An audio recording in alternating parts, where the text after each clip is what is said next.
Kabiyatan na mamati man ni San Fernando City Police, aga po kinada iti sa guban iti panunot, iti suspect at napatay na iti mismo kasinsinalakay.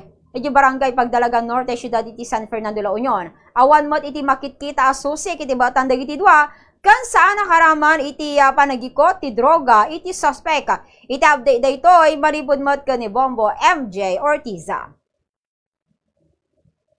Agtultuloy iti investigasyon nga isa-isayangkat dagiti otoridad signan iti napasamak nga beheading wenno panangapugot iti ulo may sa senior citizen iti barangay Pagdalagan Norte iti syudad iti San Fernando nakatayan garo iti managa na Bian Venido Bautista residente iti nasa o lugar diti kinumpirma ini Police Lieutenant Colonel Geoffrey Todeño, officer in charge, iti San Fernando City Police Station, kaya kasamutan ni Police Captain Emerald Estrada, spokesperson, iti San Fernando City Police Station, iti pailang na Yuswat, prasko ni Tatay Malema, do sa dino amin na dokumento kinana, kaya kasamutan ebidensya, kaya isagsagana lehot kontra, iti suspect managan Eduardo Marso, karaman mo tanan iti bunang may pasidong iti DNA, iti crime lab, tapno mapapartak iti panangidatag wenno panangipila iti kaso sigon kadag iti otoridad agtultuloy pa lang amunda iti motibo tinasaw pasamak kadto dino ket imapatang ni Police Lieutenant Colonel Todeño a posible asumango ti suspect iti kaso a murder wenno panang papatay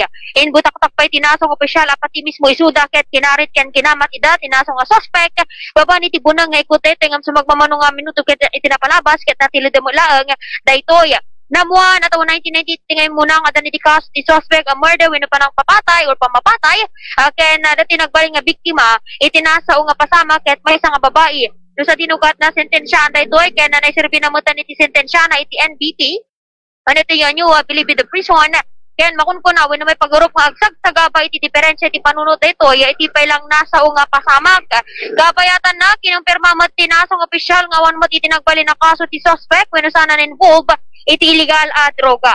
Ini sa Balabangir, nagki-coordinar mo tan dagiti otoridad iti maysa kadagiti kabagyan ti biktima at tagapagulin ken isu iti veteran dagiti otoridad iti stasyon iti pulisya para garod iti parang iti tagpay iti kaso. Lahat ng mga documentary evidence piniprepare na natin.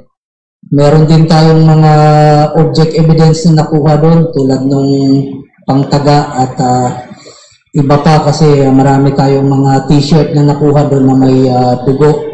So, it will be subjected to DNA. Ngayon, pinadala na natin yun sa ating Regional Crime Laboratory para mapabilis po yung proseso sa pag-file ng kaso ng isang person of interest natin.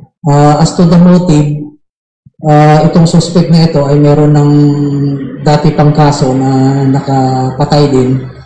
So, isa pa yun sa inaalam natin ngayon kung ano ba talaga ang motibo ng tao na to, yung person of interest natin. So, kasama po yun sa investigation namin kung ano po yung kanyang motibo. Pero, mas mataas yung probability na lumalabas na may diferensya sa utak itong suspect natin.